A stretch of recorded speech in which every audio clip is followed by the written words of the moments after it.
Kristen in the Kitchen is taking you to the Green Bean Coffee Shop in Greensburg for a taste of something different. Locals and travelers have become regulars for the place that's known for going beyond the ordinary. It's my turn to see what that's all about. Well, welcome to Kristen in the Kitchen, and I am here with Tim. He is the owner of the Green Bean Coffee Shop here in Greensburg. And so they kind of do coffee and sandwiches and stuff like that? Yep. So all kinds of specialty drinks and specialty sandwiches. Yeah, so what are we doing today? I think we'll start with one of our signature specials, which is the Bärok wrap. All right. It's a dish that is a very traditional German dish. We just do it a little bit differently because we just can't do everything the way everybody else does. Right. The big difference is the Bärok is traditionally served in a dough pocket and baked in the oven. Here we basically take all the same ingredients that you would use for a traditional Bärok. The only difference being that we actually grill it on the panini press and we put it in a jalapeno cheddar wrap. Oh, wow. So what we do is we just take the jalapeno cheddar wrap, we'll add a little bit of Swiss cheese. All right. Then we get our Bärok filling, which is just your traditional filling. See a lot of cabbage. Steamed cabbage, ground beef, and then we just use a little bit of garlic salt and a little bit of the restaurant ground black pepper. Okay. Just to give it a little extra seasoning and flavor. Okay. And then of course put just a nice goodly amount inside. I could already smell the Bärok smell.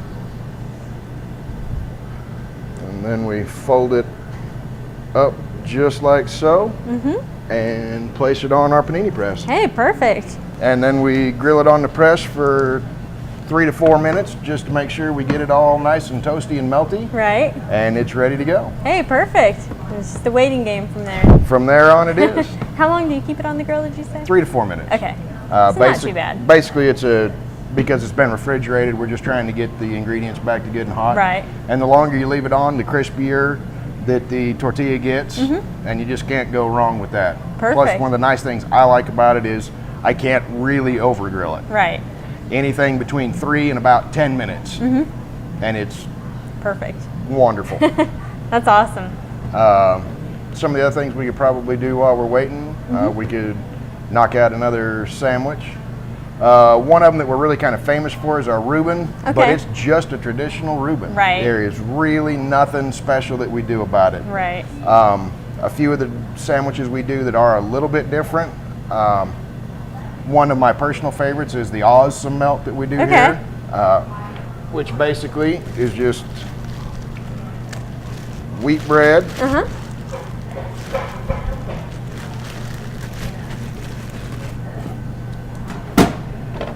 Roast beef. All right. I like how everything's really convenient to get to. Well, it pretty much has to be when you're us because we just don't have really any staff. Right. The majority of the day I'm here by myself, and when we do have help, it's just not more than one person. Okay. So we have to keep everything pretty simple and pretty much in easy reach in case it's just me. Yeah. We do a cheddar cheese, Okay. green peppers, onion, and then a combination that most people wouldn't think of, which is ranch and barbecue sauce. Oh, wow. And I'm telling you, it's so good, I'm surprised that Hidden Valley does not have a barbecue flavor yet. Just serve it like that? No, this one we also grill on the panini okay. press just to get it nice and toasty and once Right. again kind of melt up the cheese a little bit. Being that it's on wheat bread,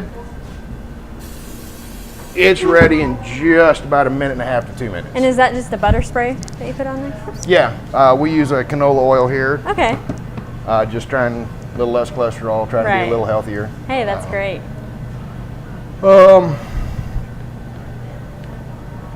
That's predominantly what we do. Like I said, it's just sandwich combinations that just have a little something different. Right. It's sort of our philosophy here. We know that all the people that come by here on the highway have the option of eating at a name brand, run-of-the-mill shop. Right. What we want to be is that different place that has the sandwiches and the drinks that you just don't find somewhere else. Right. Because we just want to motivate people to get in off the highway. Right. Well, and you were saying earlier how people can come in here and say, surprise me, and you'll just make something up right on the spot. Absolutely. It's one of my favorite sandwiches because it literally is whatever I feel like making at the time. And it gives me sometimes an opportunity because we say, just tell me what you don't like.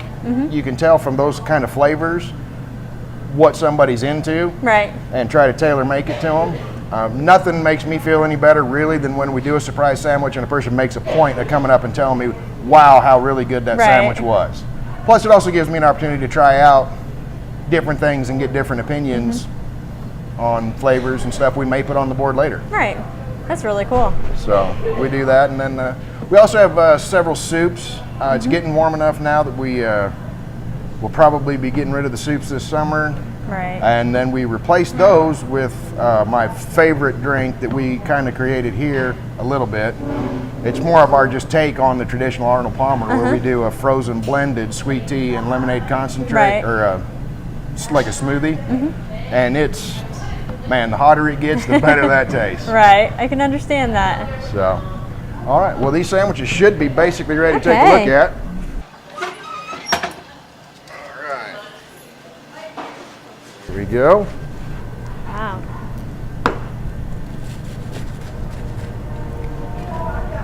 Oh wow, that smells so good. Got that. And nice melted cheese. And Yep. And then there is the beer rock, like I say. The biggest thing that most people who have had a beer rock before would say that they don't like is how bready they can be. And that's one of the things I like about this, is because not only did it make it easier for us to serve it here at the shop, but it did eliminate that kind of overly bready and almost bland taste that you have. I mean, so many people say, you know, oh, I need ketchup because they want to help wet it down and make it easier to eat. I promise you, you do not need ketchup to eat this one. Perfect. Cool, we should go try them. Wonderful. Let's plate them up. All right. So I asked him to make me a surprise drink. So what kind is this? These two drinks are actually my two most popular latte flavor combinations. Right. That one is the sweet and salty, Okay. which is a caramel tiramisu and white chocolate latte with whipped cream and then a salted caramel on top. Okay. And this is the Swim Across the English Channel, which is English toffee and French vanilla. Okay. And basically for anybody that likes a vanilla caramel latte or a vanilla or caramel latte, trust me, this is way better. Right. The English toffee and the French vanilla just play so much more, they just play so much better with the espresso flavor than just your standard caramel and vanilla, that you really have to come try it. Right. I might have to try this one. It looks amazing. Oh my goodness. Yeah. It is awesome. And that one is also really popular in the frozen blend. Right. I can see it kind of a... Yeah, because it's just got a little bit sweeter flavor. And then, like I said, that's the English toffee. English toffee French vanilla. It's amazing. Yeah. Which is sweet but still kind of subtle. Right. It's perfect. Yeah. We that's our, that's kind of our signature. We just like combinations that play well together, and perhaps things that maybe you wouldn't normally just put together. It's just hours and hours of sheer boredom and experimentation on our part. But this is what we've come up with after 4.5 years. Yeah. And so how did you guys get started here? Basically, we got started here because we were living in Northwest Arkansas. Right. I was born and raised here. My wife was born and raised just 30 miles south. Okay. We had kids, and it was at the same time that the economy just kind of took a dive. Right. I was in new construction material sales. I mostly sold trim, interior doors, stuff like that. When the housing market took a dive, I mean, the company I worked for went from 3 locations and 70 employees to 1 location and 8 employees. Oh my goodness. I was the last salesman that was let go. And we just kind of got to looking around, and I just kind of always really wanted to come back home. Right. And that was, of course, in 2008. The tornado of 2007 that had devastated everything here, and they were all building back. Right. Building back green, and heart just kind of went out to the community. Really wanted to come back home and be a part of the rebuilding process. Right. My wife had always wanted to have a coffee shop, so we came down here, opened up the coffee shop. I did a lot of construction work. Now that construction's kind of tailed off a bit, an opening opened up at the Senior Citizen Center for a director. Okay. My wife took that position, and I Right. took over running the coffee shop. Hey. And it's been a lot of fun. Right, and I noticed, when people come in, you know them by name and Yeah, all any that. of the regular, it's just one of those fun things. For a former salesman like me, this is about as close to retirement as you can really get. Right. Unfortunately, I don't know if I can afford to stay retired forever, but it's been a blast because Right. it's not really like work. I mean, it's a lot of fun. We get to make stuff for people. You get to make people happy. Exactly. You get to know them. The better you get to know them, the better you know different things that you can do. It's a lot of fun. I really enjoy doing it. Right. And I hope that shows most of the time. Yeah. Everybody has a bad day, and unfortunately when you do it all by yourself, Bad day can. yeah, you'll have that from time to time. But for the most part, like I said, it's a lot of fun. I mean, being your own boss, if you don't enjoy what you're doing, it's going to be hard to get up and get here every morning. Right. I really enjoy coming in. I really enjoy coming to work, and I really enjoy the people. Right. And so when are you open here? What are your hours? We are open from 7:30 in the morning until 6 o'clock in the evening, Okay. Monday through Friday. And then we are open on Saturdays from 9 in the morning till right now 1 o'clock in the afternoon. We run about May. We will change that, and we'll be open till 2 o'clock in the afternoon. Right. And that's, like I say, Monday through Saturday. Okay. We not open Sunday. Like I tell people, even the good Lord took one day a week off, and That's right. I can assure you I need to. Understandable. And you said you get a lot of highway traffic because you're Yeah. right on the highway. Probably somewhere around 75% of our business is probably highway traffic, traveler traffic. Right. We get a tremendous amount of like Kansas City to Tucumcari is what I like to call them traffic. It's basically the people who are traveling from, say, Minnesota, Michigan area to Phoenix or to New Mexico, Arizona area. And most of them, it's a 3-day journey. They usually make it to either Kansas City or Tucumcari the first night, Right. the other town the second night. We're kind of right smack in the middle. Right when they so need we're their a coffee. great lunch stop. Right. We get a lot of people coming out of Wichita who didn't necessarily enjoy their hotel coffee or say any of the surrounding areas really. So that's a fair bit of the morning traffic. I'd say the morning traffic's a little more local, Right. but lunch traffic is predominantly highway traffic. We still have a wonderful group of locals, and the fun part for me is I have regulars that don't live anywhere near the county. Right. I mean, be they traveling salespeople. One of my favorites, I've got a college professor who's doing a Liberal to Wichita kind of a route. Oh, wow. And I know it's Wednesday morning when he comes in. He never misses. Right on the dot. Yeah, so it's a lot of fun. We get a lot of people that are doing like Garden City or Liberal to Wichita as Right. part of their sales route or travel route for business. And most of them, like I say, once they've stopped once or twice, they just make a habit out of it. Right. And it's a lot of fun. It's a little weird because I was gone for 20 years before we came back. So sometimes I have to look out the window just to see what the license plate says for county, because I've actually referred to a few people who moved in after we left as not local, and it Right. turns out they were. Oh, man. Likewise, I've had other people, well, don't you know such and such? No one around town seems to know them. I ask them again, and they're like, oh no, they actually live in Wichita or whatever. They man. just stop by 4 times a week. So they've been in often enough that I, really, Right. they're so regular they felt local. Yeah, and I So- think people, they have a heart for Greensburg because it's Oh, where they run absolutely. everything, We so that- hear it all the time. Every day Right. we get somebody in who's either been closely monitoring the progress here in Right. town or at least familiar with it. being that it's 7 years later, we do have a few more people nowadays that come in and say, wow, everything's new, what happened? Right. But that's still pretty rare.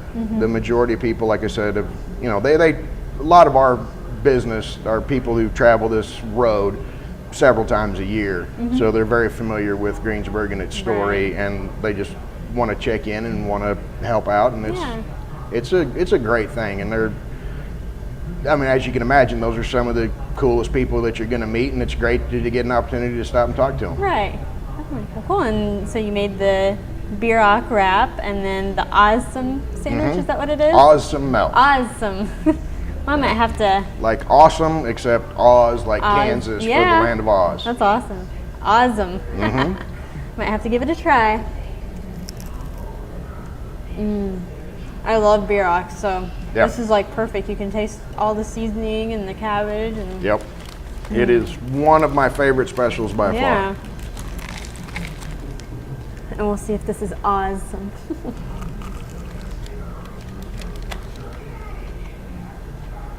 I think if the people at Miracle Whip tried their ranch, Hidden Valley, that's what it is. They would want some barbecue sauce. Like I said, that one kind of hits on all the notes, because you got the sweet and then a little bit of not really sour, but and then you got the creamy from the meat and the cheese and the ranch, and the tart from the barbecue sauce and the green pepper, then a little bit of sweet and crunch from the red onion. And it just, like I said, they all just kind of marry together, and they play so nicely together. It's flavors you really wouldn't expect go together, and they do. Like I said, that's what I really like to create, are things that kind of hit every region of your tongue, but don't dominate or overwhelm any single part. Just everything gets to play well together. Definitely. And that, I think, is, in my opinion, that's the key to a really great sandwich. Exactly. Well, cool. And did you have anything else you wanted to add about the restaurant, or? Not really. The only thing that's almost newsworthy with the shop is that technically we are for sale. That being that I'm going to go build our family house starting in May of this year. And I do have another business or two that I would really like to start out on. It's the shop, like I said, it's a lot of fun. It's a blast for us. And if you were retired or secondary income, it's fantastic. But I've got 2 kids coming up. One's 5, one's 2. And, you know, I got college to pay for and cars to buy, and so it's getting to be that time when it's time for someone else to kind of take it over and run it, who's going to have a little more time to work on the shop.